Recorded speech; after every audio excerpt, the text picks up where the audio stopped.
കൊരിന്ത്യർക്കെഴുതിയ 1 ലേഖനം 11 അധ്യായം 28 വാക്യം. മനുഷ്യൻ തന്നെത്താൻ ശോധന ചെയ്തിട്ട് വേണം ഈ അപ്പം തിന്നുകയും പാനപാത്രത്തിൽ നിന്ന് കുടിക്കുകയും ചെയ്യുവാൻ. ഒരു കർത്തൃദിനം കൂടി സമ്മാനിച്ച ദൈവത്തിന് സ്തോത്രം ചെയ്യുന്നു.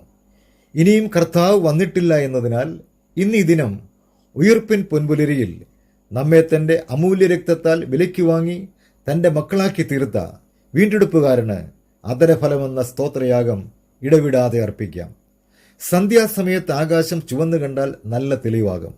ആകാശം മൂടി ചുവന്നു കണ്ടാലോ മഴയുണ്ടാകുന്നു. പടിഞ്ഞാറ് നിന്ന് മേഘം പൊങ്ങുന്നത് കണ്ടാൽ പെരുമഴ വരുന്നു. തെക്കൻ കാറ്റ് ഊതുന്നത് കണ്ടാലോ അത്യുഷ്ണം ഉണ്ടാകുന്നു. ഭൂമിയുടെയും ആകാശത്തിൻ്റെയും ഭാവങ്ങൾ വിവേചിച്ചറിയുവാൻ മനുഷ്യന് കഴിയുന്നുവെന്ന് യേശു കർത്താവ് പുരുഷാരത്തോട് പറയുന്നതായി മത്തായി 16 ലൂക്കോസ് 12 നാം വായിക്കുന്നുണ്ട്. തിരുവത്താഴ ശുശ്രൂഷയോടുള്ള ബന്ധത്തിൽ ദൈവമക്കൾ വിവേചിച്ചറിയേണ്ട 3 കാര്യങ്ങൾ 1 കൊരിന്ത്യർ 11 അധ്യായം 23 മുതൽ 29 വരെ വാക്യങ്ങളുടെ പശ്ചാത്തലത്തിൽ കർത്തൃദിന ചിന്തയ്ക്കായി സൂചിപ്പിക്കുവാൻ താൽപ്പര്യപ്പെടുന്നു. നമുക്കറിയാം, കർത്തൃമേശ അത് ഓർമ്മയുടെയും പുതിയ നിയമത്തിൻ്റെയും കർത്താവിൻ്റെ 2ാം വരവിൻ്റെയും മാത്രമല്ല സമർപ്പണത്തിൻ്റെയും മേശയാണെന്ന സത്യം. ഈ മേശ സന്തോഷത്തിൻ്റെയും കൂട്ടായ്മയുടെയും ഏകോദര സഹോദരങ്ങളെന്ന കാഴ്ചപ്പാടിനെ ചൂണ്ടിക്കാണിക്കുന്നു. നമുക്കായി മറുവിലയായി മരക്കുരിശിൽ യാഗമായി തീർന്ന കർത്താവിൻ്റെ ശരീരത്തെയും രക്തത്തെയും ഓർപ്പിക്കുന്ന അപ്പത്തിൽ നിന്നും പാകപാക്കുകളാകുകയും പാനപാത്രത്തിൽ നിന്നും കുടിക്കുകയും ചെയ്യുമ്പോൾ നാം വിവേചിച്ചറിയേണ്ട 3 കാര്യങ്ങൾ നമുക്ക് ചിന്തിക്കാം. ഒന്നാമതായി, discern the worthiness of our body as the temple of God. നമ്മുടെ ശരീരം ദൈവാധിവാസ യോഗ്യമാണോ എന്ന് വിവേചിച്ചറിയുക. കാരണം ദൈവം നമ്മുടെ ശരീരമാകുന്ന മന്ദിരത്തിൽ വാസം ചെയ്യുന്നുവല്ലോ. നാം ദൈവത്തിൻ്റെ മന്ദിരമാകുന്നു. രണ്ടാമതായി, discern the worthiness of our body as the dwelling place of the Holy Spirit. നമ്മുടെ ശരീരം പരിശുദ്ധാത്മാധിവാസ യോഗ്യമാണോ എന്ന് വിവേചിച്ചറിയുക.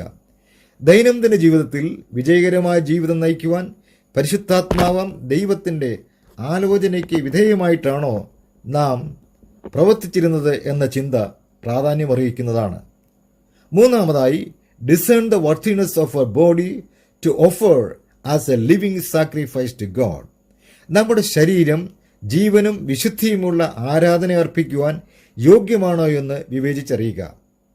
യഹോവയ്ക്ക് യാഗം അർപ്പിക്കുമ്പോൾ മൃഗം ഊനമില്ലാത്തതും പഴയ നിയമത്തിലെ എല്ലാ നിയമങ്ങളും പാലിച്ച് അർപ്പിക്കുമ്പോൾ മാത്രമായിരുന്നു ദൈവം പ്രസാദിച്ചിരുന്നത്.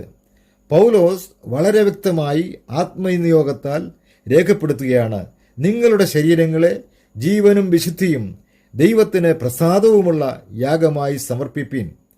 പഴയ നിയമത്തിൽ യാഗമൃഗം കൊല്ലപ്പെട്ടതിന് ശേഷം യാഗപീഠത്തിൽ വയ്ക്കപ്പെടുമ്പോൾ പുതിയ നിയമവ്യവസ്ഥയിൽ ഒരുവൻ പാപം ഏറ്റുപറഞ്ഞ് ക്രിസ്തുവിനെ ഹൃദയത്തിൽ കൈക്കൊള്ളുമ്പോൾ പഴയ മനുഷ്യൻ മരിക്കുകയും ക്രിസ്തുവിൽ കൂടി പുതിയ സൃഷ്ടിയായി രൂപാന്തരപ്പെടുകയും അങ്ങനെ തുടർന്നുള്ള തൻ്റെ ക്രിസ്തീയ ജീവിതത്തിൽ ക്രിസ്തുവിൽ കേന്ദ്രീകൃതമായ ജീവിതം നയിച്ച് ജീവിതം സമ്പൂർണമായി കർത്താവിനായി സമർപ്പിക്കപ്പെട്ട് ശരീരത്തെ അഥവാ ജീവിതം തന്നെ സജീവമായി ജീവനും വിശുദ്ധിയും ദൈവത്തിന് പ്രസാദവുമുള്ള യാഗമായി നാം ആരാധിക്കണമെന്നത്രേ വിശുദ്ധ പൗലോസ് ദൈവജനത്തെ പ്രബോധിപ്പിക്കുന്നത്. വരും നാളുകളിൽ ദൈവത്തിന് അധികം പ്രസാദകരമായ ആരാധന കഴിക്കുവാൻ കർത്താവ് നമ്മെ സഹായിക്കുമാറാകട്ടെ. We are saved by grace and stand by grace. കൃപയാൽ നാം രക്ഷിക്കപ്പെട്ടു, കൃപയാൽ നാം നിൽക്കുന്നു. ദൈവമായ കർത്താവ് ഈ ചിന്തകളാൽ നമ്മളെ അനുഗ്രഹിക്കുമാറാകട്ടെ.